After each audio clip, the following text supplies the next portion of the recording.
Hello ladies and gentlemen and welcome to Mail. Could I please advise that you try not to lean on the doors or the glass canopy windows, as this can trigger a security sensor that causes the train to stop. Thank you for joining us today. We hope you enjoy your ride on the Mail. Thank you. Hello and welcome to Mail Rail. You're about to explore some of London's hidden underground postal railway. I'm Andy, your guide today, and I'm joined by Ray Middlesworth. Hi, Ray. Hi. I worked here as an engineer for 27 years, keeping the trains running. But not just any old trains. This unique narrow gauge railway was designed to carry mail, not people.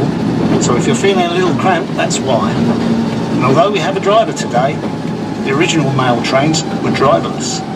It was a huge network of automated electric trains running right under central London, carrying mail between main railway stations and sorting offices much faster than along the congested streets above our heads. And it's amazing to think construction of the railway began as far back as 1914, with the tunnels dug by hand. Work was put on hold during the First World War, but when the railway finally opened in 1927, it cut the journey time across London from a few hours to just 30 minutes. It was an engineering marvel. Mail Rail ran almost non-stop, night and day, for over 75 years until 2003. As we explore, we'll be going back in time to see tunnels, loading platforms, and a few surprises. We'll be at our first stop in a few minutes.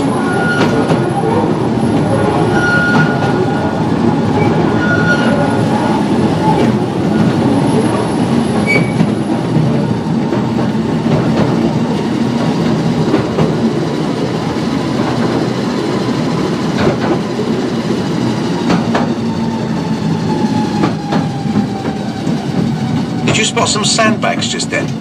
Ray, could you tell us about that? Sandbags on the line. That's called the sand rail. That's a pile of sand on the track designed to stop runaway trains. If they run down that hill we've just come down, that will catch them.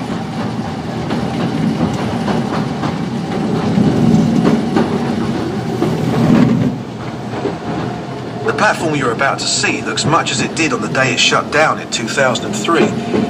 Ray, can you describe it for us? When Mail Rail was running, this platform would be a hive of activity. You'd see people playing darts between the trains arriving, guys conversing back and forth and wheeling work up and down. It was a noisy and lively place to work. Ray's going to tell you more about life working on the railway as we take a trip down memory lane through the many decades of Mail Rail. We're under Mount Pleasant sorting office, heading east to Whitechapel.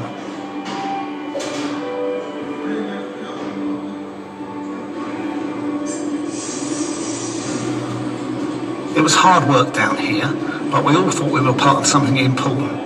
There was enormous team spirit.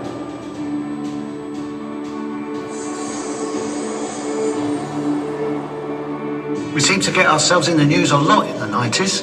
It didn't hurt that Bruce Willis made a film down here called Hudson Hawk.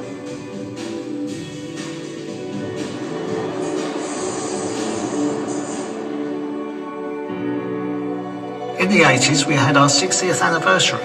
Along with that, we had a new brand and finally some new trains.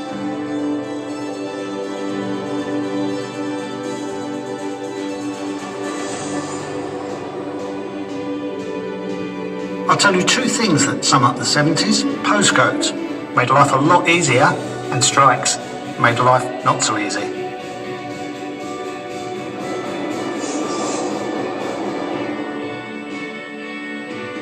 The swinging 60s. Those World Cup stamps sold out after England won. There were a few celebrations down here that summer.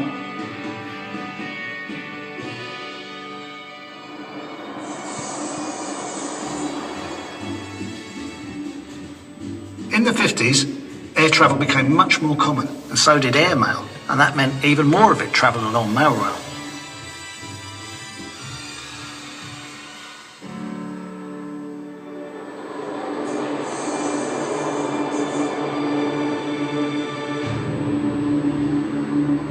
And then consequently, this country is at war with China.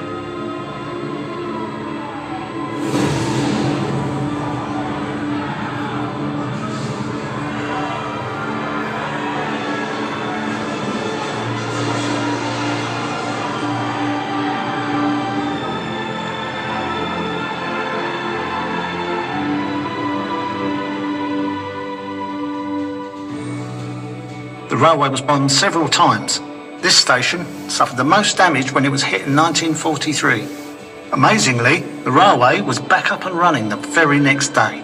That reflected how vital the railway had become.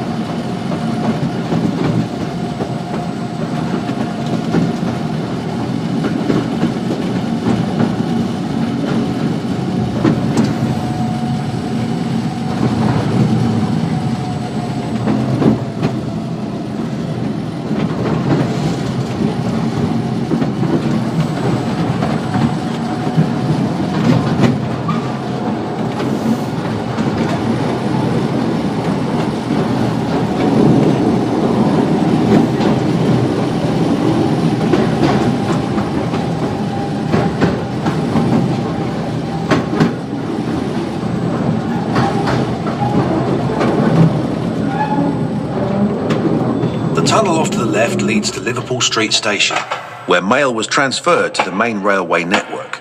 Further down that tunnel, it looks like a maintenance crew is checking the flood barriers. This side's good. What's that like? Big heavy steel doors that close it off. During the railway's construction, 10 men scrambled to safety when the nearby River Fleet broke into where they were digging. The barriers here were installed later, after the war, but they'd never had to be used.